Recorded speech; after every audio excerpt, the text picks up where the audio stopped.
Hello, everybody, and welcome to episode 01 of the Fun Times Gaming podcast. Fun Times Gaming Gamecast. I think I titled it. Today we have a bunch of things going on because today is actually our first official release podcast thing. And with me today I have myself, Random Jack. And I have Mocha, who was in our episode 0. Go ahead, said hi, Mocha. Hello. And we finally have Narmacil with us today. Narmacil. Hi, everybody. Unfortunately, Bardor is not here today. He had better plans. You know what he's doing, right there, Narmacil? Yeah, he said something about a Beverly Hills zombie concert or something. Yeah, I think that's what it was. Maybe it's fortunate for us, and Yeah. He will not be missed. Definitely not. But since Narmacil is the new one here today, we will be letting him introduce himself. So go ahead, Narmacil. Let's get right into your introduction. Sounds like a plan. Hi, guys. My name is Sean. Everybody calls me Narmacil. Has been my username since the dawn of time. Well, the dawn of time being me playing Final Fantasy XI, which everybody assumes is my first computer game. But a fun fact is, I actually started out on Diablo 2. Yeah, nobody knows that. I've been with the Fun Times Gaming community for about a year now, but I've been close friends to one of the members, Borador, who's not with us.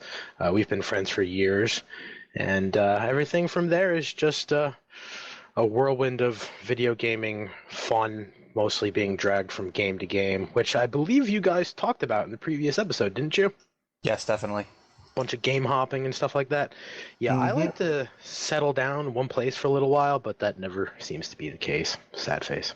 Okay, what kind of games and stuff do you play? What is your forte? Things like that. Well, the biggest MMO I started out with, as I said, was Final Fantasy. That's where Final Fantasy 11. That's where my username came from.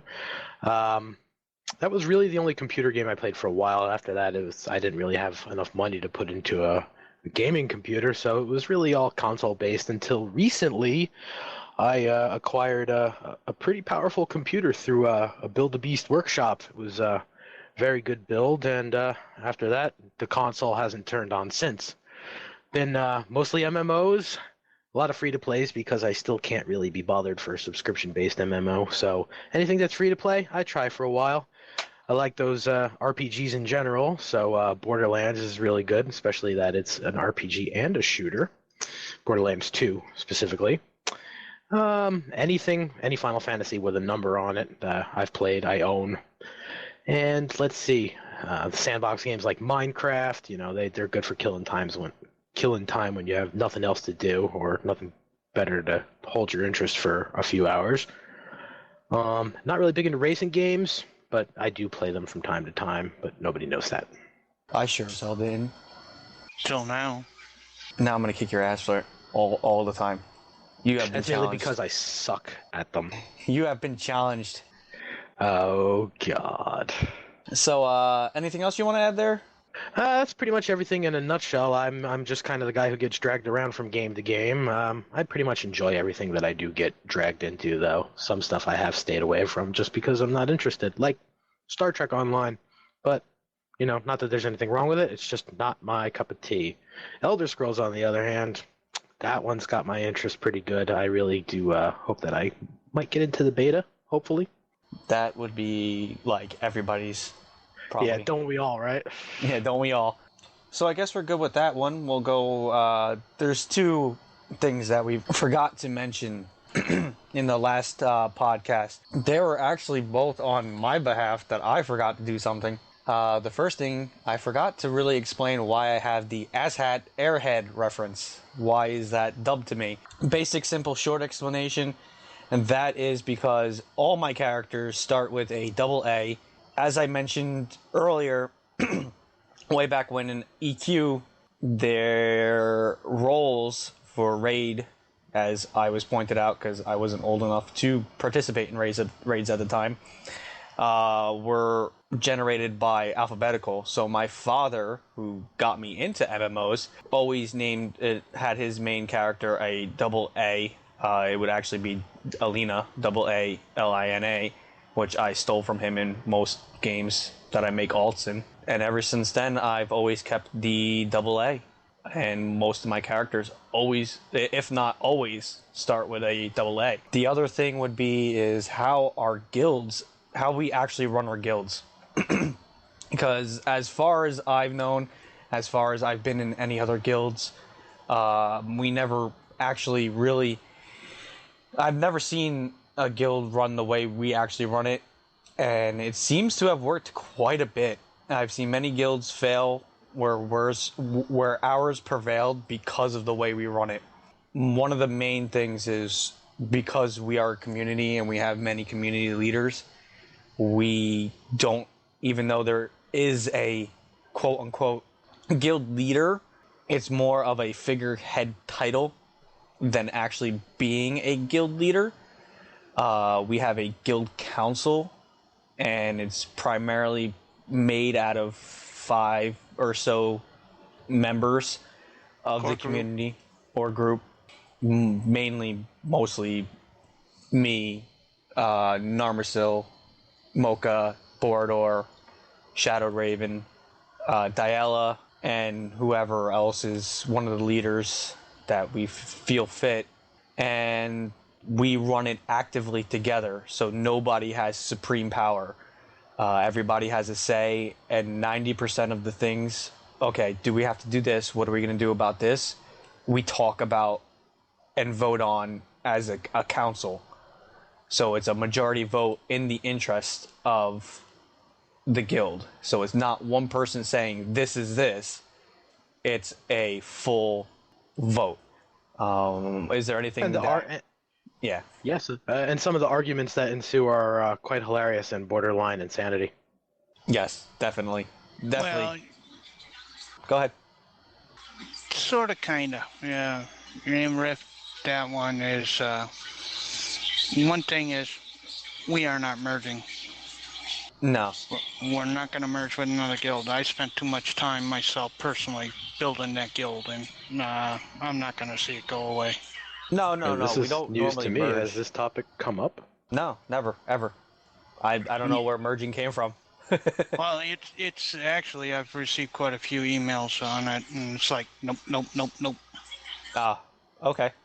Thanks for letting me know. But yeah, we don't normally merge. I don't think so, unless they want to merge into us.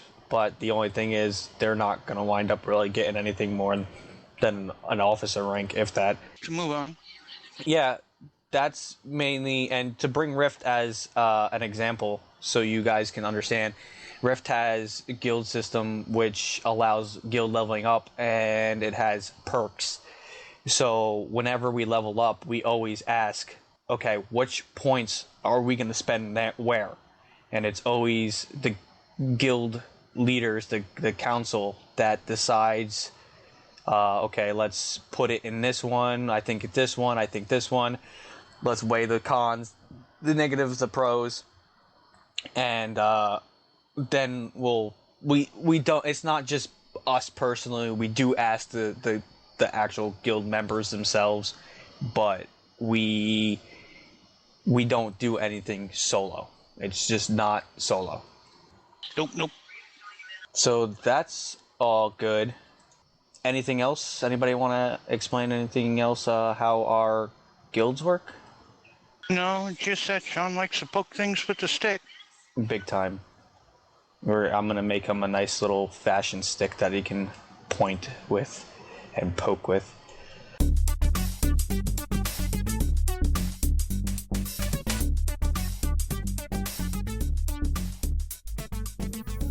Alright, so we'll move on to the next thing in our agenda here. What games have we been playing the past week? Mocha, you can start. Go ahead. You're talking to the wrong person to really start this off, because I've been basically out of it for almost a month now, trying to get my personal system up and running. But since I've been back, it's mainly been Rift. Mainly been Rift. Playing a little Minecraft here and there. Nope, I just... No? Tell you the truth, I had to download Minecraft just a few minutes ago, because I totally forgot about it. How could you forget about Minecraft? Hey, when you got a HD that blows up and then memory decides to crap out on you forget a lot. It is nice to see everybody hanging out on my server. It's been kind of quiet here for a while. Yeah, that's what we mentioned yesterday, that one of the servers we're actually all chilling around, I'm running around in a circle at the moment, doing nothing because I'm focusing on this too much. I'm building a house. Building a house. Okay, so do you have any plans for next week? What you're going to be playing in the next coming week? I have been spending some time in I'm Rift. not talking to you. You're not your turn. Oh, I see. I didn't realize there was a turn order. Actually, there's not, but go ahead anyhow. Because I didn't even get to what you're playing this week, what you played the past week. Primarily Rift. Okay, so you're going to be primarily playing Rift. All right, go ahead there, Sean, Mr. Running with before. the stick. Yeah, you're going to get poked with a stick. So What have you been playing the with past week? What have you been playing for the past week, and what do you plan on playing for the next week? Aside from dabbling in Minecraft, I spent some time playing Final Fantasy VII, actually. Yeah, reliving some old memories there. That's cool. Got some time in Rift. Yeah, spending some time in the middle of the woods fishing in Rift. Anything else? Nope, that's it. What about for the next week? Next week coming up, probably going to try to spend a bit more time in Rift, finally get my character maxed out. I've been stuck at 57 for an eternity, but that's mainly my own fault. Yeah, you haven't been on in a while, so... I'm sorry. Not sorry. All right, so you're good? Anything else you want to add? Nah, I'm looking for things to poke with a stick. You had to ask. Yeah, I had to ask. If I ask, I'm asking for it. I understand. So yeah, for me, the past week, I've actually been playing. The first half of the week, I was absent on vacation, and the second half of the week, I've been up and all over the place, thanks to the Steam sale, which we will be getting into later. I've been playing things like I played a little bit of Minecraft earlier. As I said, I'm trying to find a nice Minecraft server that the gaming community could be on. Hopefully that I could be a moderator or something like that. I'm working with a few people, as I mentioned before, with that one. I've been playing. I haven't been on Rift at all, unfortunately. Played a little Don't Starve, Kinetic Void, Kerbal Space Program, Legend of Grimrock. Played quite a bit of Bit Trip Runner 2. A couple minutes of Bastion. Let's see, Magicka. I picked up a whole collection of the Sonic games. Every single Sonic game made for really dirt cheap. So I was playing a bunch of them earlier. And I think that's about it. Really, You really have been all over the place. I played a little bit of Civ 5. Yeah, I was all over the place. So with that, in the next week, I just picked up, actually right today, I picked up probably about a half hour ago, Reus, R-E-U-S, from the Steam sale. I'm going to check that one out after the podcast is done recording. I'm going to try and get back into Rift, probably play a little bit of Civ 5, and I'm hoping to get something else, but that's going to be in a later section too. So I'll mention that one later.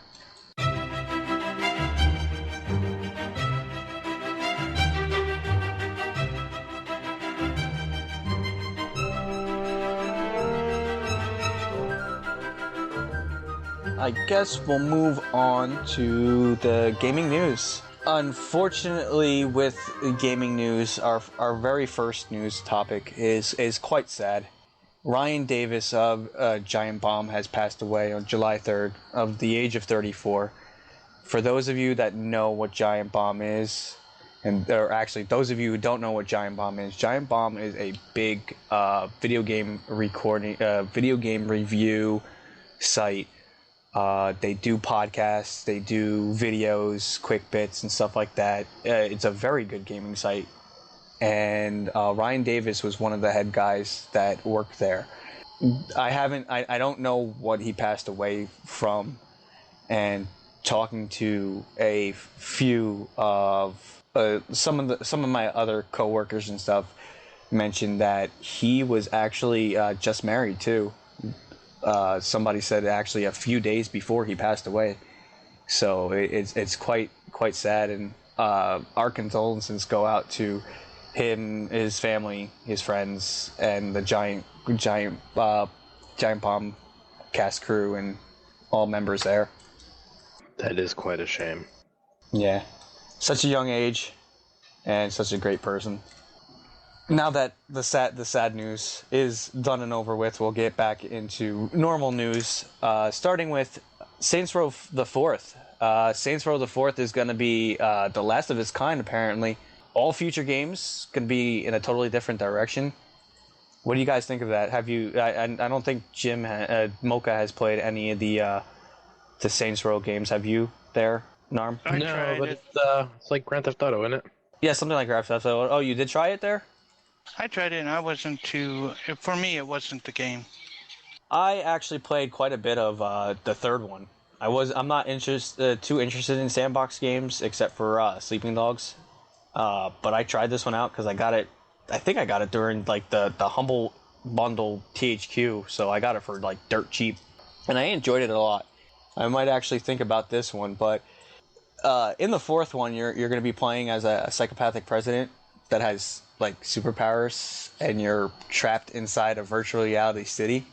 So to top that, I don't know. Maybe they do have to go into a totally different direction on their next game. Are any of you guys thinking about maybe picking up or keeping an eye on the fourth one at all? I'll keep an eye on it. I think Borador's definitely thinking about getting that. He actually really enjoyed the Saints Row games. He's the one who actually mentioned it to me, and not the third one. He mentioned way before. I think it was like 1 and 2 he mentioned to me when they came out. That's where I first heard him from. On to the next bit. There's a new speed record for Half-Life 2, and that was done in under an hour and a half at exactly 1 hour, 27 minutes, 51.09 seconds, which boggles my mind because I can't, even to this day, beat the game. Half-Life 2, you've never beat it? Yes, I've never beat Half-Life 2. Yeah, I heard about that. The way they went about doing it was kind of interesting. Really? You watched the video and stuff? I did, and I also watched a description as to how the guy got away with it. It's pretty cool. Explain it a bit. Well, it turns out the way the Steam or Valve physics engine goes is every time you jump, you actually move a little bit faster than your run speed, right? But when your character hits the ground, gravity takes over and friction, and you slow down. But for some reason, when you do that backwards, it works in reverse. So you jump, you move faster, and then you hit the ground and you jump again, it amplifies it almost exponentially. So, you go jump, and by the fourth jump, you're flying halfway across the map. I have to take a look at this video because it seems really difficult to sit there and play the game backwards. Yeah, he must have had a really good judgment as to where he was going. Played it over and over again. Did you hear anything about that one there, Mocha, at all? Sorry, nope. No? Okay. The next one, very, very interesting. Borderlands 2 released their final Season Pass DLC, Tiny Tina's Bunkers and Badasses. Bunkers and Badasses. I personally played it. I went through the whole entire story of it from start to beginning. No side quest though, just the story itself, and I really enjoyed it. It was definitely a really good thing, funny and everything like that. No spoilers going to be added. I do wish there was a little bit more to the story itself, but it was definitely really, really, really good. But you still gotta enjoy Tiny Tina. She's just one heck of a card in the game. Oh, by far. I'm not exactly sure how far I've made it, but I'm enjoying the DLC so far. I'm gonna have to check it out tomorrow. Oh yeah, I'm surprised you haven't. How many hours do you have on Borderlands and Borderlands 2? Oh God, you really want to go up there? Between the two, I have over 1,500 hours. 1,500 hours, ladies and gentlemen. This guy here is one serious tryhard. Nah, he just enjoys his game. The Bunkers and Badass was, as I said before, really awesome. I do suggest going and get it. It's probably the best one that I have played out of the ones that are out.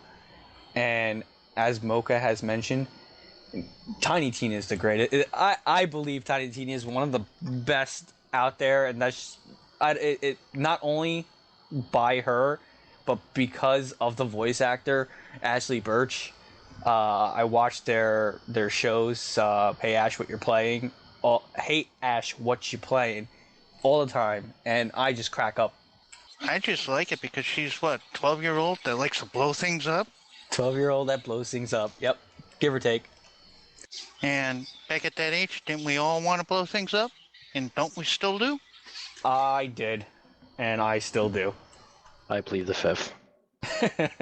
Along the lines of Borderlands 2 news, they also announced Gearbox or whoever, Gearbox, said that there are still more DLCs to come, and they are in development. So I'm definitely, So I'm definitely. Well, if that's the case, I wonder if they're gonna stream out another season pass. It would be nice, but I don't think they will be, to be honest. One can always hope, though. Oh, definitely. Always hoping. Always hoping. I like what they did with Craig the Psycho. I really like his YouTube video about why he became a Vault Hunter. And that was definitely interesting and funny. And I'm definitely looking forward to see if they release another character. Definitely. And what other DLCs, storylines they can have. It'll be interesting. So speaking earlier about GTA, mentioning it, GTA 5 actually might have a PC release after all. There was a Rockstar job listing that quote-unquote stated, Rockstar leads are currently looking for a talented graphic programmer to help bring our latest titles to the PC platform. Working together with the other Rockstar studios, you will be responsible for maintaining the studio's uncomprising quality bar, delivering the highest quality PC experience possible. Me and Narm were talking earlier. You mentioned something about this, that other GTAs, about other GTAs and stuff. Oh yes, about them inevitably making their way to the PC world. Yes. And I was like, oh well, hopefully they put Red Dead Redemption. I actually had it in the notes here, and you were like, but Red Dead Redemption is PC already. And we took a look, and it wasn't. Sadly, I was mistaken.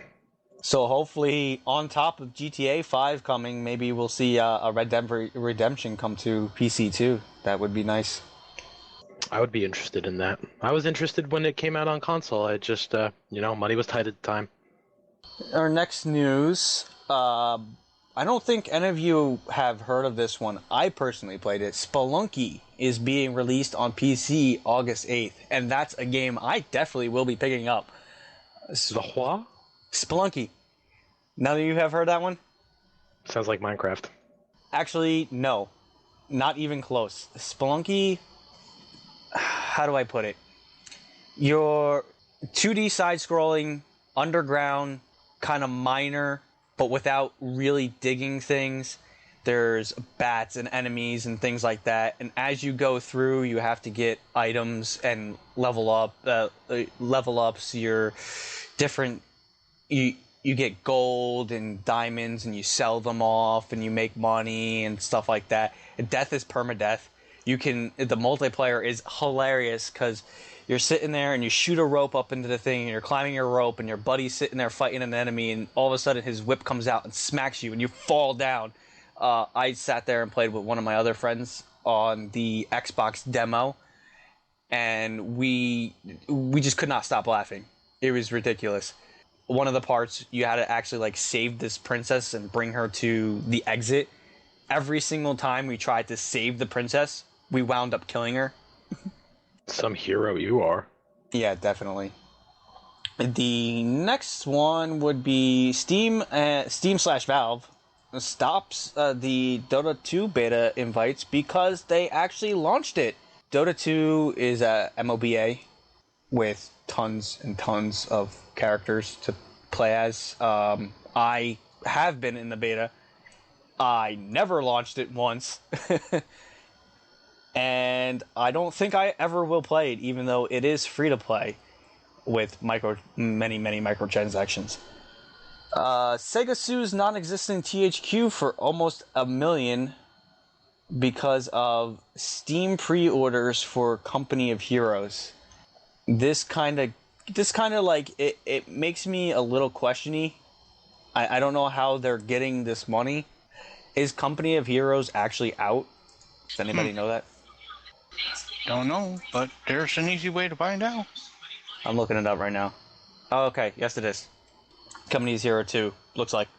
So basically, I guess the game came out and stuff like that, and Sega never got their money. So they're actually looking for an exact total of $941,710.93. From Steam. No, from THQ. Steam paid...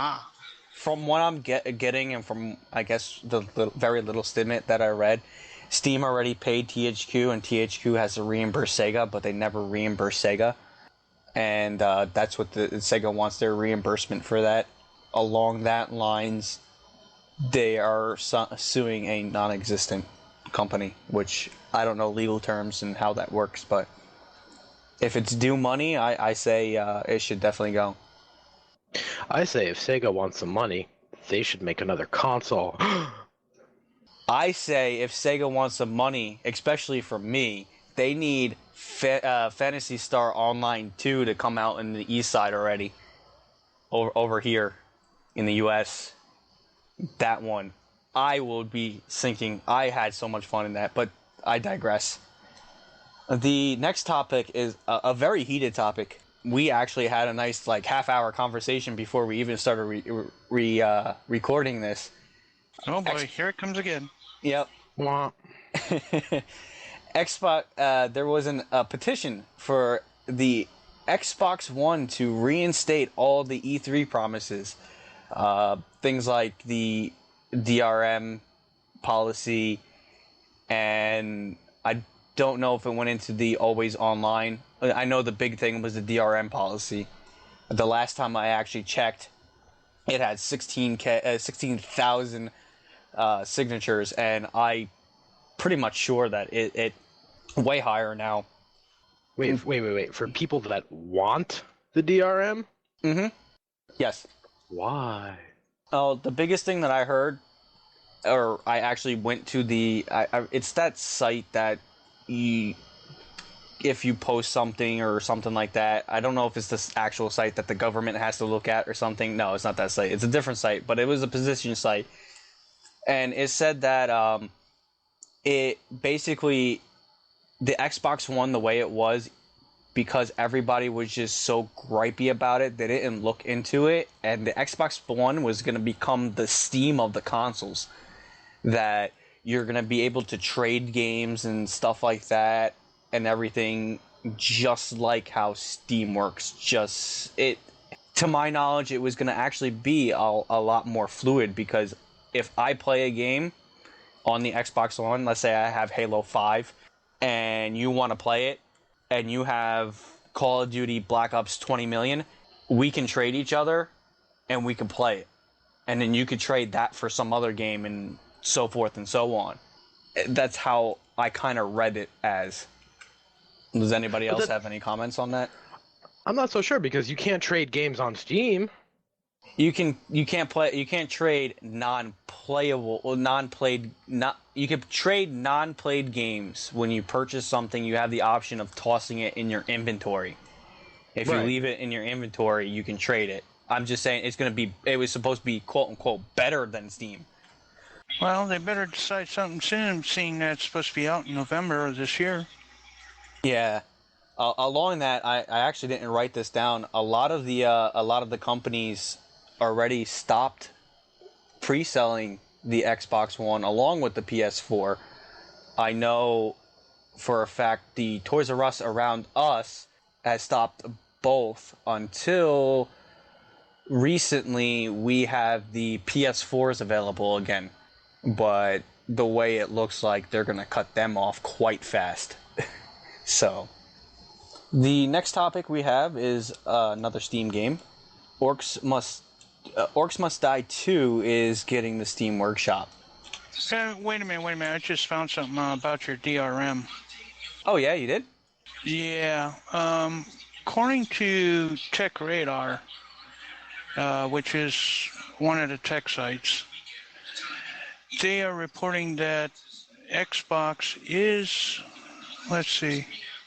has made its mandate to once per 24-hour online check-in, and the used game DRM policy, which would have placed restrictions on the used game market, is what they're saying. But it's they're going through a backlash from it right now, so it's still kind of up in the air. Maybe this is a good time for somebody to explain it. What exactly does the 24-hour online check do? You mean to tell me if I don't play my Xbox for 2 days, it locks me out? Pretty much. Let's put it this way. Say we have Hurricane Sandy hit us again there, Narmacil, since we live close together on the East Coast here. Right. And we obviously got our electricity back before we got our internets back. If we decide to turn our Xbox on after that, when we got our electricity back, we would not be able to play the Xbox at all. Yep, that's how it works. That's lame. Yeah, actually, isn't that how Steam functions? I mean, for certain games. No. For Steam you need Steam's password saved on your computer. Once you log in once and save this password on your computer, if you go offline, you can access all your games that do not require an online connection. Well, somebody needs to take a hint from Steam, or maybe Steam should just make their own console. Wait, did I? Oh. I see what you did there. Okay. Did you have anything else there, Mocha? No, that was the one thing that you were asking about. Seems like it's still up in the air as far as the used games and DRM go. Yeah, they definitely have to get their act going. We'll hopefully in a couple months we'll have something solid. Well, hopefully within the next month or two, because they're releasing this thing come November. Oh yeah. So yeah, back to Orcs Must Die 2. It does have the Steam Workshop now, and as far as I know, I really enjoy some of the stuff that Steam the Workshop brings. Personally, things like from my stance with the Elder Scrolls game before Steam Workshop had tons and tons of mods that were readily available for like Morrowind and Oblivion. Torchlight 2. Yeah, Torchlight. Well, now Torchlight 2, being that it's on Steam Workshop, and I believe even before that had mods, but now that it's actually available right there, I can't wait to see. I don't personally have Orcs Must Die 2. I have played it, the first one, with at my friend's house, and I did enjoy it, and and now that it has the Steam Workshop, it might pique my interest a little bit more now. Now you can customize it to the way you like it. Ha ha ha. The Exactly. Steam Workshop is very, very useful. It breathes new life into old games. Big time. Even games that aren't even really that old. Yep. I know. Look at not Castle Crashers. What's the other one we were playing? Dungeon Defenders, for example. Great game by itself. When they added the Workshop to it, even better game. Now, like a 60-hour game, if that has now infinite possibilities. So, yeah. The next thing, if anybody has we're good on that one. Oh yeah, we're good. Move on. Okay. Before I have Sean poke you with the stick. Okay. I'll get right on this. No stick. Keep the stick away. Scrolls, Mojang, however you want to pronounce their name. They're getting their new game. Scrolls update merges. It allows you to merge cards. It's basically kind of like a new crafting system. So you have the same X card. You have card 1, and you have another copy of card 1. You'll be able to merge them together. As far as I read, it doesn't really increase anything. It has a specific purpose. I don't know what that specific purpose is. I have not picked up the game yet because I was having having a bit of a trouble trying to migrate my Minecraft to the Mojang account. I finally got it working, and I actually might pick it up like tomorrow or something. It's $20.95, I believe, at this point in time. So in other words, we're not going to see you for another week, right? I don't know how active it is right now. So it might be something that sits until more stuff comes out because that's how Mojang works. Are they going to do something similar like what they did with Minecraft, where you buy the game now at set price and it takes off forever? You know how like when Minecraft Alpha was out, it was like $5. Yes, that's exactly how they are. But obviously, they learned from their past, and they pushed it up to a $20, $21 setup instead of just $5. Well, let's hope it can stand up to their company's namesake. I'll check it out. Yep. And the next thing, Second Life, the real life MMO, quote unquote, loosely termed real life MMO, Second Life. Their dev, Linden Labs, buys the indie platforming company Desura. And Mocha, you said something, mentioning something about having Desura? No, that wasn't me. I think you were thinking of Bordor. As far as I know, Desura is just basically a Steam that's for indie games. It's an indie game Steam. There was one game that I was looking at. It was like a Minecraft clone. I totally forgot what it was. It's like a questy version of Minecraft where it actually has quests and stuff in it. I swear, I wish I had the name of it.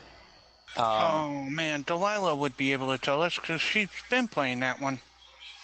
She ain't here right now. Would it be Roblox? Something Cube. No, I don't think it's that one either. You sure? Yeah, that's a different one, I think. My brother was playing one, and Borador was actually playing one too. I'll figure it out. It'll come up to me even in the next episode or something. But yeah, that's what Desura is, and that's what they're going at there. There are no more major updates to the game Tribes Ascend for at least the next 6 months. They decided that they're gonna work on Smite and stuff. From an official quote made by Todd Harris from Hi-Rez, it states, "For the next 6 months, our primary development focus is Smite. Beyond that is GA2, and beyond that is TA2. Would be more likely than any major updates for TA. But to be clear, no devs are currently working towards TA2. So, I haven't played actually, no, I did. I played 1 or 2 games of Tribes Ascend with one of my buddies. Oh man, I got the older version, Tribes. You got Tribes, the original? Yep. So yeah, Tribes Ascend is not getting any more updates for the next 6 months. And now, this next thing, it is an up and down debate, man. It's really weird. I couldn't really wrap my head around it when I first seen it, but there's a League of Legends player who was arrested for making a terroristic threat. Have any of you heard about this one? I'm listening. Well, basically, he stated that, quoted, actually, "I'm effed up in the head, right? All right. I think I'ma shoot a kindergarten and watch the blood of the innocent rain down and eat the beating hearts of one of them." Wow. Now, this was MSNBC, first of all, reported this, and a lot of the times in the eyes of the news and the main community, like the normal people, non-gamers and stuff like that, a sentence like this could be taken completely out of context than what us gamers would say.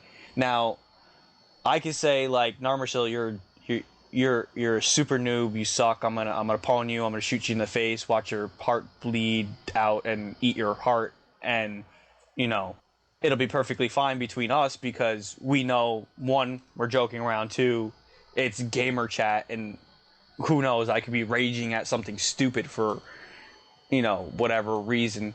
But if my mom comes upstairs and hears me saying that, she'd smack me across the face. And with good reason, you disrespectful bastard.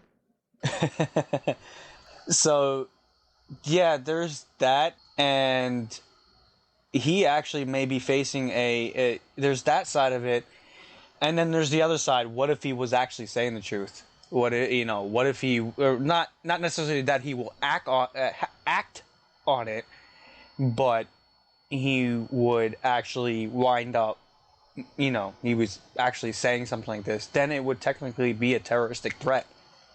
So, and it really sucks because this one kid, this one person who is now in it just made gamers look terrible all over again. Because this is true. Yeah, it's one person reflects the whole community, and it really, really does suck. He has made bail, and I actually heard that, I don't know really where he got bail from, but I heard somebody mentioning that there was a Kickstarter program get up for him. That's a bit much. Yeah. Look, I think for all intents and purposes, the kid probably learned his lesson, and now he'll just keep his mouth shut. But really, comments like that are taking it too far. The reaction in this day and age, honestly, I can say is probably justified because, like you just said, what if the kid was telling the truth? What if he really was freaking mental and he decided to do something crazy? And then again, it makes all of us look bad. And that's a big debate in itself. Mm-hmm. So we'll let that, unfortunately, fall upon those who are allowed to make those decisions. MMO news. These next segments are going to be all about the MMOs and stuff. So the first one doesn't really apply to us over here in the States, but Monster Hunter Online went closed beta June 28th. If that actually came out over here, that's another game I would actually be picking up. I really enjoyed the Monster Hunter series. Have any of you played any of the Monster Hunters? I have not. Nope. Monster Hunter is actually, take any MMO and put it single player with giant monsters it's basically, you go to a hub, they tell you kill X monster, you go out into the land, you kill X monster in a time limit, you come back, you get your reward. That's basically how, in a nutshell, how Monster Hunter works. I don't know how they're going to do their online with that, but Monster Hunter is known for giant, big, scary, huge monsters. And big, giant, scary, huge, Sephiroth-sized swords and blades and stuff. So, Okay. and that's also using the CryEngine 3, so that would probably make most computers cry. Except for mine. And mine. Not so sure about mine. The Firefall MMO, it's a RPG shooter, open beta launched recently. I know, unfortunately, Bardor would be able to tell us a lot about that one, but he's not present. He's been playing the closed beta for quite a while. Does anybody have any interest in that one at all? Know anything about that one? I do not, although I get emails every weekend from them. Somebody subscribed or tried getting the closed beta. I think Boardor got us both into that at one point. Yeah, I think it was just a free weekend. Something like that. Elder Scrolls Online expands its closed beta. We're all pretty much itching to get into that one. But I can tell you personally, my email box is quite empty from a specific Bethesda Studios. It's not so much of an itch, more of a burn. It burns so nicely. Secret World adds things like exploding bridges, snowmobile chases, and flamethrower weapons. Flamethrowers? Flamethrowers, yes. Because I want to hold my flamethrower on the snowmobile. While Wouldn't you melt the snow? Yes, while going over an exploding bridge. Look, haven't we had enough of the terroristic comments? I don't need to hear about you blowing up bridges. With my flamethrower on a snowmobile? Wouldn't you melt the snow? Yeah, so nobody can drive behind me. Oh. That wouldn't stop a snowmobile. Yeah, I know. I'm actually looking... I might actually toss Secret Worlds a nice go at. Me and Narm have played together. I know Borador owns it. Mocha, do you have that one or no? Secret World? Of course. That one was an interesting one. Held us steady for a couple weeks. About that. Well, me and Narm, what was it? Probably about 2 weeks, 3 weeks at most. Yeah. It was quite enjoyable, but got a little bit repetitive. It didn't have like an actual level, so it was getting a little weird. And we also had other things on our mind, such as Rift, I believe. Yeah. One of the games that we actually play most often, Defiance, one of the big ones that we played for a while, has now a free-to-play status for the first 72 hours. So if you guys were kind of looking forward to trying out Defiance, feeling what it's all about, definitely give it a go. You get free 3 days, so take a look at it. We played it for a while. We hit endgame quite fast. That was our biggest gripe with it. According to what they're coming out with and whatnot, they're supposed to be releasing new missions. And so far, I've seen 2 brand new side story missions. I think one of the main reasons that we hit endgame so fast was that we were always rolling together as a crowd. So, I think on a solo player level, like, it might sustain you for a bit longer. But being that, there was always 4 of us together, we were just, raffle stomping stuff. No, even at solo player, because I had that one, my other 2 I soloed on, and I still burnt through it fast. Well, you make your own decisions on that one. You've heard ours. As I said, free for the first 72 hours. If anything, I gotta say, out of the normal MMO, the PvP is actually... Let me clarify that. The Shadow Wars are actually quite a thing to behold. They're really, really, really cool. Agreed. The PvP, on the other hand, the regular, like, 5v5s or 6v6s are a little bit of...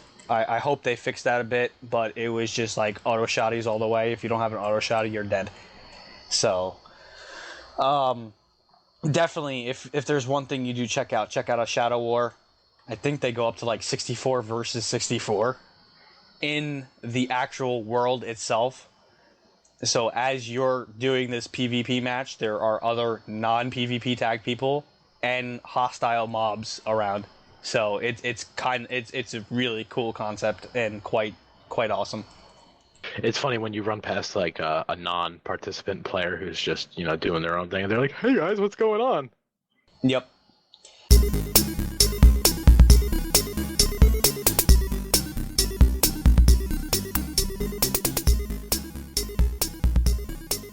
Now, the big thing that's going on, the Steam sale and the Steam trading cards. As far as the Steam trading cards, I actually know the most about them, so I'll explain what's going on with these Steam trading cards right now. Basically, what happens is Steam changed their whole profile system. Now, if you go and check into your profile in your Steam account, you'll have a nice little level posted there. Currently, I'm level 12. I am the highest of all my friends. The closest one is Borador, who is level 9. And basically what that does is any badges that you have earned, or any badges, and these are the actual Steam badges, any badges that you have earned are now worth experience points. So something along the lines of my 6-year tenure with Steam has netted me a good 300 experience points, which basically boosts your level. Now, what the level does... Yeah, yes. So... Slight backtrack here and completely off the current topic. You mentioned earlier about the Steam sale. I picked up the Tomb Raider complete pack. Got yes, we're going to go into that in a second. We're going to go into that in a second. Well, I remembered you talking about Sonic, so that's what reminded me. Yeah, we're going to go into that in a second. That's funny. I don't do nothing with the trading cards, and I'm already a level 3. So, you have your trading cards, and that allows basically your level goes up. Once you hit level 10 and 20 and 30 and so forth, every 10 levels, you have a higher percentage of getting a trading card drop. What are trading card drops? Okay. Basically, there are a list of games, and now because of the Steam sale, there are a ton more games.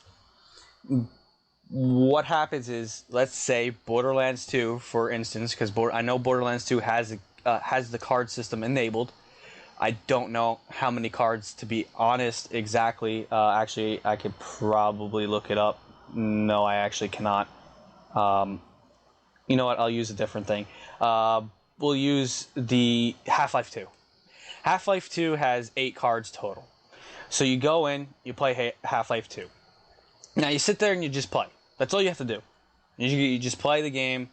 Every random so often, you'll get an inventory pop up. Oh, you have a new inventory item. You basically earned a card. Out of those 8 cards that Half-Life 2 has, you can only, and this goes with everything, out of whatever amount of cards you have, the max amount, you can only gain half of them by playing the game, because it is a trading card system. So you have to either trade for them, or you can actually buy them off the market. So those are the other 2 options of completing your collection. Now when you complete the collection, you go into your badges, and a nice craft badge will come up. So you craft the badge. Now you have a badge. It's worth 100 XP. So now you have another 100 XP, and you get some nice little cool things. You could get like a background for your profile, a couple little, awesome looking emocons that you can spam your friends with. And before the Steam sale, they were giving out like 50% coupons off of certain games. Now, during the Steam sale, they have actually a special, like previous sales, you had to do certain things like join the community, post in the community, buy a game, vote so many times, and then you would automatically get the badge. Now you actually have to earn trading cards by either purchasing, I think you get like a trading card for every $10 you spend. You get a trading card for every 3 votes you make on the community vote sale. And you also, instead of now, because everything's on sale, instead of getting like a 50% coupon, you get a Steam, one of these special Steam badge, summer getaway badge cards. So those are the ways that you can earn the 10 cards that you need for that badge. After you actually craft a badge, certain badges, let me see, I know I have 1 or 2 that I have done, completed, and they came back up again. I don't know which ones they are, I forgot, But after you craft the badge, if you recollect the whole collection, you actually get like a higher tier of that badge, which is kind of cool. I think not Civ, I know one of them has it. It was like obvious. It was quite obvious that you can, just the way that it was named. Oh, okay, Bit Trip Runner has it. If your first tier would be Hyper, the next one would be like Super, and then it'd go like Ultra and Epic and Extra or something like that. So yeah, you can actually level up the badges you have, and they go up on 100 XP. I believe what it is from like 1 to 10, every 100 XP you get a level. From 10 to 20, it's every 200, and so forth as you go up. The only thing that the level does besides is give you a higher chance of dropping, and I believe every 10 levels you get like this special widget that you can add to your profile. Because I'm level 10, I have like this achievement showcase on my profile that allows me to you can choose from a bunch of different things, but achievement showcase allows you, it's like your most, via the community, it's the most rare achievements that you've earned. So like in Sanctum, only 1% of players have a future friend achievement, and that one's the number one on my thing. So that's what's shown on my page. Well, that's interesting. It seems like another way to breathe life into some old-ish games. Gives me definitely a reason to revisit some of my favorite games to unlock some trading cards and XP and stuff. Now, I know, Mocha, you weren't too into it, I don't think. I know my father, who has Steam, isn't really into it at all. You don't have to participate in it at all. You really don't. If you get a card, you could just let it sit in your inventory. Or give it away. It really isn't a big deal. Also, remember, I gave out my Steam FTT Random Jack. It's R4NDOM, J4CK. If you have any badges that you don't want, I'll take them. If you do friend me also, and you really want something that I'm not using, go ahead, toss me out a nice little hey, do you want this one? I'll trade you for this one. I'm active in the trading cards. I have a few completed ones, so I enjoy it. I have sold a few on the market too, which the market actually, basically what happens is you sell it for an X amount, and I believe Steam Valve they add an extra 10% to the amount that you set it to. So Steam Valve gets 10%, and they add another 20% for the game itself, the makers of the game. So Steam and the game makers are making a little bit of profit. The Steam so much, the game makers, hey, if it's Borderlands 2 is making some money. Hey, they make a great game. I'll give them whatever money they want, so I'll support them, and then even if it's like selling a card, I'll support them as much as I can, even though I completed mine and I don't have any Borderlands cards left. But yeah, that's it for that's basically the cards in a nutshell. Well, get back to work. You need to get some more. I know. I finished. I think I finished Meat Boy. I finished Binding of Isaac, and I finished Borderlands 2. I'm really working on the summer sale. I only need the Chivalry one, which I'm hoping to get shortly. It'd be nice. But onto the actual Steam sale itself. Now, Narmacil, you can go and tell us what you have already bought. I'm sorry, I spoke too soon. Picked up the Tomb Raider complete pack, all the Tomb Raider games to date, including the new one, for $17 and change. Very nice. Did you get anything else? Not so much, not yet. Nothing has really caught my attention. I considered getting Scribblenauts. Not real. I'm still on the fence with that one. Okay. Is there anything that you actually want to go on sale? Like if it's already on sale and it's low, do you want, if it goes higher, would you pick it up? Or if it's not on sale and it does, would you pick it up? What are you looking for to go really, like what do you want to become, quote unquote, a gem? Well, that's actually a tough question. I'm actually kind of satisfied with what I'm playing now, so I think that's probably one of the reasons why nothing's really caught my attention. But if I find something, I'll let you know. All right. Mocha, do you have anything that you bought or want to go on sale?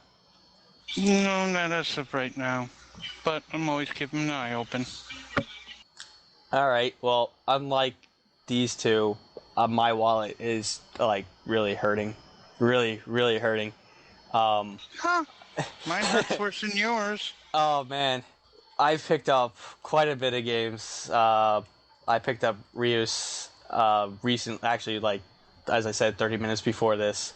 Legends of Grimrock, Kinetic Void, Kerbal Space Program, Don't Starve, the Bit Trip 2, Bastion, the Sonic Collection, I believe. I don't know. I don't remember if that was part of it or not, or I got that from an external site. Yeah, there was a bunch that I actually already categorized that I can't even remember that I picked up. But I picked up. Oh, I actually picked up. I have to say, I actually picked up a software program that was on sale too. Which one? I picked up Display Fusion for the dual monitoring because I actively dual monitor now, and ever since I got this, I don't think I turned dual monitoring off once. It's amazing. It allows you to. Which one now? It's called Display Fusion. Basically, Oh, yeah, I think I recall that one. yeah, it allows you. Basically, it was. I think it's like $30 normal price, and I picked it up for like 10. And it allows you to do a lot of customization according to your dual screening needs. One of the very most interesting things is it actually puts a second toolbar, start bar, the whole entire bar on the bottom of your second screen. So if I want to, say if I'm playing a game or I have something opened in my left screen and I wanted to hit the start menu, normally I would have to go to the left screen and interrupt what I was doing. No, now I can actually hit the start menu and pin things to the right side too. It also puts a nice little doohickey little button on almost every single window next to like the minimize button that if you click it, it'll automatically shoot it to the other side, the other screen. So if I open up like Google Chrome, but I want it on the other screen, I just hit this button. I don't have to drag it. It has a bunch of different things. Like I could put custom wallpaper, one wallpaper on one side, one wallpaper on the other side. I could put one screensaver on one side, one screensaver on the other side. There's just a ton of configurability with it. It just allows more, you're able to do more functions with what you have. Yeah, yep. And I'm very much into that one. So yeah, and you picked it up for $9.29. There you go. It's marked down from $29.99. Yep. So that was probably one of my favorites because I use it. I'm gonna use it for everything. I'm actually using it right now because of all the stuff that's open in every screen possible. And what am I looking for going on sale? It is on sale right now. I'm kind of hoping and waiting that it goes a little bit cheaper. But if it doesn't, I will be picking it up by the end. But Dungeon Lands is something that I had my eye on for a while. And the 4-pack right now is only $15. Basically, Dungeon Lands is I would say it's more along the lines of a 3-person Diablo with an optional 4th, and I'll explain that in just a second. But it's like a Diablo-esque game, and you sit there and you go around and you do the campaign and stuff like that. But the big thing with this is the 4th player, whoever decides to be, is actually like the Dungeon Master.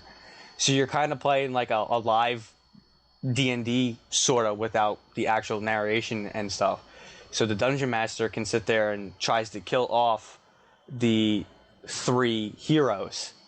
And he has cards, he can summon monsters and laugh maniacally and hit the button and just keep laughing and laughing and laughing. So basically, the players are trying to beat the Dungeon Master, and the Dungeon Master's trying to beat the players. So it's kind of I thought it was kind of cool. And if I pick up the four pack and toss it out to, you know, probably the four of us that you met so far, it's going to be me, Narm, Mocha, and Borador. Well, maybe you'll see the three of us sit there and play Dungeon Lands on our Twitch stream, which I guess me and Sean will have to toss out later today. So yeah, we'll have that definitely up there if and definitely when I pick it up. That's the one thing. That reminds me of something. It brings up a topic to toss out. You know, what kind of gaming nerds wouldn't we be if we didn't actually have an active D&D campaign going on in the background? Yeah. Well, we still have to finish that one that's still in D20. Yeah, we still have the me and Narm are actually in a live D&D campaign that we're playing, and we also have a community D&D campaign that's going on at the moment that we haven't played for probably about a month now. Which definitely, just like Dungeon Land, Mocha, the Dungeon Master, is actively trying to kill us. Definitely. Oh yeah. Well, I'm holding back on you guys, so. He's trying to kill you. Nothing can kill me. I'm convinced. Why? Except for maybe a bad roll. Yeah. Which you seem to have plenty of. Shh. So that's it for the Steam sales. Now it's pretty much just I'm gonna breeze through this one section. There's not really much. I know it's actually all console game based. This is the upcoming video game releases. I have not found anything PC related that is coming out, but for all systems, PS3, Wii U, Xbox, DS, and 3DS, the Turbo Super Stunt Squad is coming out on the 16th. Actually, I'll tell you right now, every game that I mentioned now is coming out on the 16th. So Turbo is coming out it's Turbo the movie game. Mamaruken Curse for the PS3. I have no idea what that is about. Dynasty Warrior 8 for the PS3 and the Xbox is coming out. Time and Eternity is coming out for the PS3, and the Serious Sam Collection is coming out for the Xbox. I know for a fact that I probably missed some. I probably definitely missed some. I tried looking everywhere possible for that. So hopefully that's as accurate as possible.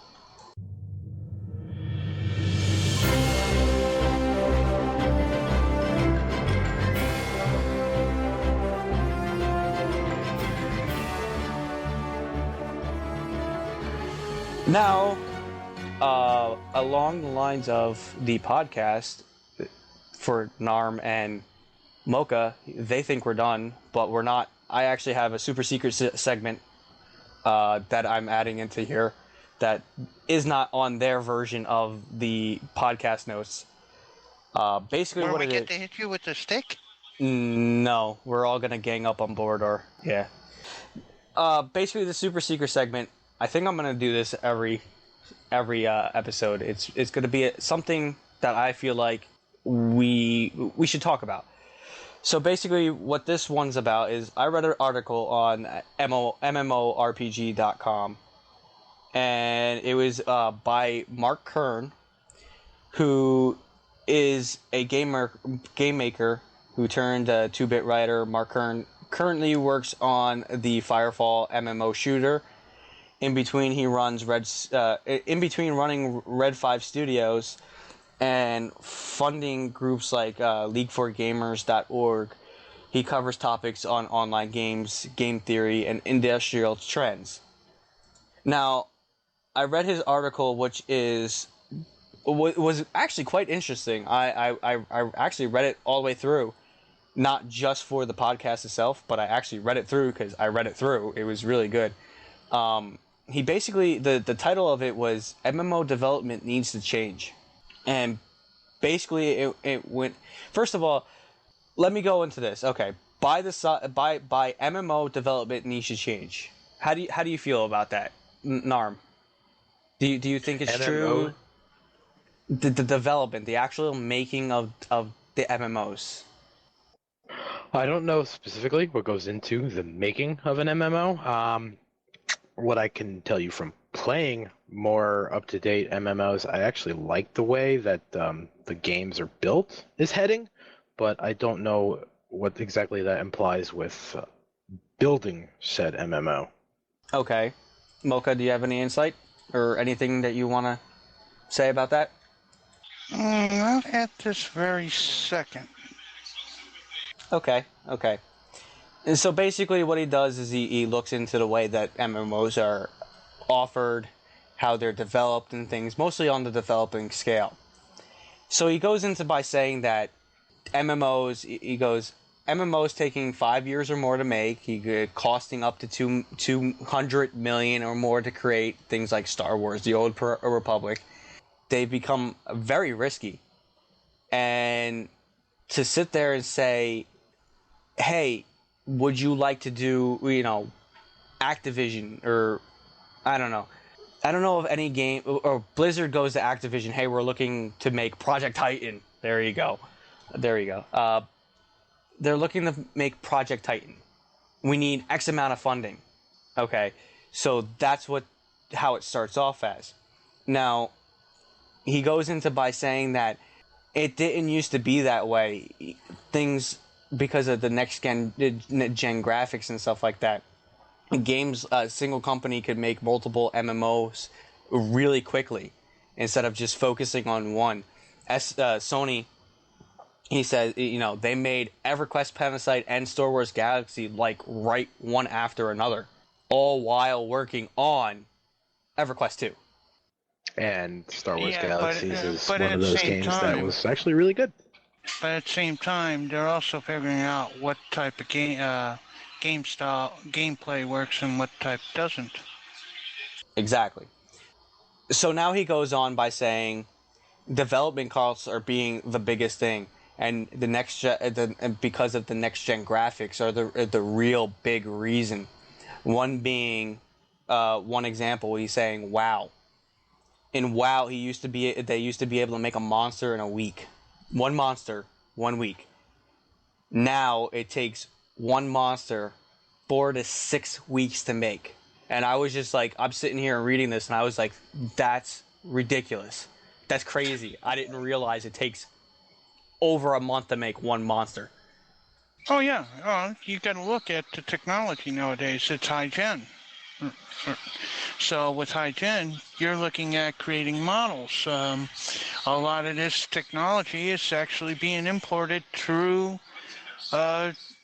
machining companies use a lot of 3D technologies, and they're very specific. And it takes them 2-3 weeks just to design one little part. And so I can see a monster taking so damn long. That's the typical monster. They're saying it's even longer with like boss monsters and stuff like that. Yeah, because you're talking about pixel shading, coding, colors, striving or the way they walk, the movement, how they're shadowed, and everything else. There's just so much that's detailed in there that a person doesn't realize. Not only just for the graphics end, but how the mob itself responds in the game. Yeah. So yeah, it's gonna take longer. So he goes into by saying that now because of this and with the budget and the complexity and the riskiness, that they have to balance all this with their backers and whoever's paying the money to do all this and stuff. That because of all this, their closed betas, the ones that actually like are behind the scenes, that us, the community, the gaming community in general, doesn't see or anything, is shortened a lot. And that's why we're seeing a lot of MMOs. Defiance, for one of them, they had their problems, and other games that had their problems. We're seeing that a lot more now because of this. It's not only that. The people that are backing in that are putting pressure on the companies to get these things out so that they can get a return on them. Instead of waiting until the whole game is properly done, properly fixed, properly running, the backers and supporters want the game out now. They don't care. In my eyes, they don't care about the general public. They just want to see a return on their investment. Now I've got a general grasp on this concept. Okay, so I understand now. It's basically where all of the open betas are coming from, specifically open Exactly. betas. Oh yeah, Neverwinter is a good example. You can buy the game for $60 to get early access into the open beta. Sure, you get a couple extra perks to start playing the game now, but you've essentially just paid full game price into a beta game. At which point now a lot of people are on the gamers side are starting to blur the line between what's a beta and what's a soft launch. Thank you. That'll be actually brought up later in this this article, but he, not to cut you short or anything like that, he actually goes into stating that one of the biggest things that they're having problems with is a lot of the MMOs are starting to become mirror images of themselves, that they're pulling things from one, pulling things from another. There's no new things, and that's because of all the new storylines. They're just redressing and rehashing old storylines. And this also becomes a topic of discussion literally in every MMO, in general chat or world chat or whatever chat that you happen to be in. It's the same line over and over again, no matter what MMO you're playing. Quote, certain game was the first MMO, or this was the first shooter. Who cares? He states that you can't do anything risky. You can't make an actual try to innovate, because these big name companies don't want it, because they don't know if it's going to work. Don't know, because Tryon tried to do something totally different. It's still on the fence line. But you got to realize, Tryon had a lot, like Tryon's sponsors list is ridiculously long. It's probably the longest sponsor list for an MMO that I've ever seen. You've got Sci-Fi, you've got Axe, you've got Dodge. They're just all up in there. So they all got together and they came out with a new gaming concept that they're trying and seeing how the general gaming public likes it or not. But unfortunately, they need a lot more spit and polish on their game. Yeah. Well, just to put it in retrospect, he actually puts out that a closed beta is only about 3 months long for the actual development closed beta, which I was actually quite surprised that a 3 month long, it's only 3 months for a closed beta of testing properties before any type of public closed beta or anything is released. Going in more into the article, Yeah, he basically wraps up a little bit afterwards. Things like these prototypes and rapid iteration and fast patching would be essential. We've seen a lot of them. Guild Wars 2 is actually the best feature for this one, that a lot of the times their patches you don't even have to restart your client for. They just right in there. You like, they don't take down the servers. They soft start servers. Yeah, you just have to close your thing and launch it whenever you're ready. You don't even have to. I don't think you even have to. After a patches, you don't have to if you don't want to. It won't work right, but yeah, Guild Wars 2 is definitely going that one. They're saying that crowdsourcing needs to be a big thing that might be happening. That you're going to see a lot of MMOs being developed by multi-companies. This aspect is going to be by this company. That aspect is going to be by that company.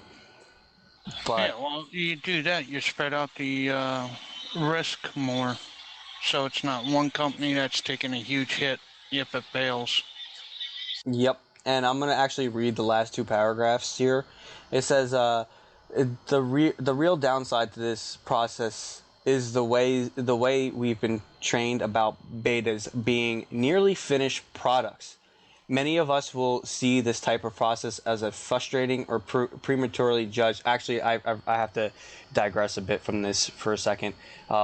He actually says that instead of having these closed betas the way they are now, like the typical closed and open betas that we're used to, like Narm pointed out for the Neverwinter, they're going to crowdsource out to us gamers to get closed betas, the actual like the dev copy closed betas and stuff like that. So this is where this paragraph actually ties into. So instead of being nearly finished products, many will see this type of process as frustrating or prematurely judge the product on these early prototypes and rapid changes. If we want to see more MMOs take risks and succeed, we have to put aside these preconceptions and give developers the room to grow and make mistakes. Many non-developers don't see how many changes a product goes through before it is exposed to the world, and it would take some time and education and mutual understanding. But if we could do all this and work together, we can develop better products at less risk, foster new ideas, and behold innovations, and also give gamers a real voice in game development. And then he asks, isn't that what we all want? Well, he's got a point there. That's what we all want, but there again, it comes back to a lot of judgments that are made on these games are from personal experiences. If you want to change the the way a gamer looks at something, you're going to have to come up with something new and start listening more to the gamers and seriously start looking at what they're talking about. Well, what I feel is, let's say you, me, and Narm decide to make an MMO. We're making a new MMO where magic comes out of your feet and you fly on your head. You know, we're changing MMOs in completely. The typical fantasy MMO RPG, we're changing. We're putting everything is completely new. We're doing this open. We're doing a closed beta, but instead of having our own devs do this closed beta, we're gonna enlist big gaming guilds, communities, things like that, to help us out. Now, let's say gaming community XYZ decides to help us out. They're testing with us. Now, they get a bad taste in their mouth because the graphics are horrible. The quests are broken. For example, Dragon's Prophet. When we decided to play that, we got into the closed beta for that and everything like that. They had quests that said, they had string 0555. None of the settings was broken or wasn't working. Yeah, I remember all that. Graphics were horrible. But let me just put in one quick comment there. I actually enjoyed it for the sole fact that was the one game where I actually felt like I was playing a beta. See, that's the thing, though. Because I was seeing broken stuff. I was like, okay, this is why it's a beta. This is you and me who have who are in our non-teen ages, and we're able to grasp the concept of actually what a beta is and things like that. So we know, okay, a beta is not going to be great. It's going to be, but 90% of the other gamers, and they're in their teens, they're not looking for a beta thing. They're looking for, when they go into a beta, they're looking basically for early access. That's my feel. Everybody's looking for early access. Can I get into? So this is basically what he's saying, is that you have to stop this view of early access and get into, okay, this is a beta. Guys, this is what a beta is. Do you understand this? Everything's going to be rough. It's going to be rough. At the same time, you're supposed to be lending a hand on basically betas for troubleshooting and letting developers know where problems are so that they can get them addressed. However, there's a downside to that. Not everything that you report will be looked at or taken care of. And that in itself has been proven time and time and time again. Yeah, I forgot. I think Rift was one of them. One of our community members had an issue with something or other, and he put in a bug ticket, and basically the dev team said, "Sorry, we can't help you out with anything. We're too busy. Here's in-game credit," which I think it had to do with in-game purchase anyways, so they just wound up giving them a little bit more than whatever it was. So yeah, that's when it went to free-to-play. That's when it moved from subscription to free-to-play. What had happened specifically, I believe, was the game went free-to-play, but he bought in-game Rift currency. Went to buy an item that never showed up. I guess, as you said, the dev team was probably too busy working on other stuff, so they just kind of pacified him by returning the money that he spent on in-game credit. Returning the credit that he spent. But actually, they gave him like twice as much back, so I guess it was a win-win situation, In that particular case, it was a win-win situation. But that's not what I'm talking about. When we go into betas, all right, developers want us to expect that beta games are in development. Graphics are going to be rough, granted. Stuff's going to be broken, granted. And the developers wanting our feedback, wanting to know about these problems, wanting to know feedback on how the game is. Well, if you find a problem in the game and you bring it to the developer's attention, there's no guarantee that it's going to be looked at either, especially if it's a little bug. yeah. Now, just to pull up another MMO that I baited, have any of you actually baited the SWTOR or the Old Republic at all? Were any of you in the beta itself? No. No. All right. I know me and Borador were in it, and I think more MMOs that are coming out in beta should take a look at what they did. When you actually baited it, when you did certain quest lines, when you did a certain thing inside the game, a nice little pop-up came up with a survey. Did you enjoy this? What was this? Was it too hard? Was it too easy? Did this happen? Did that happen? What did you like about it? What didn't you like in the game itself? So you're getting direct feedback at the time that it happened, and I believe that instead of hitting escape and typing this all out and going into a bug forum or something or anything like that, you're getting direct feedback, and a lot more people will take place in a survey that's presented that way than actually going around and doing the unfortunate, or not, the long way. Yeah, which means backing out of the game, going to the website, going into specific forums, putting in this, putting in that.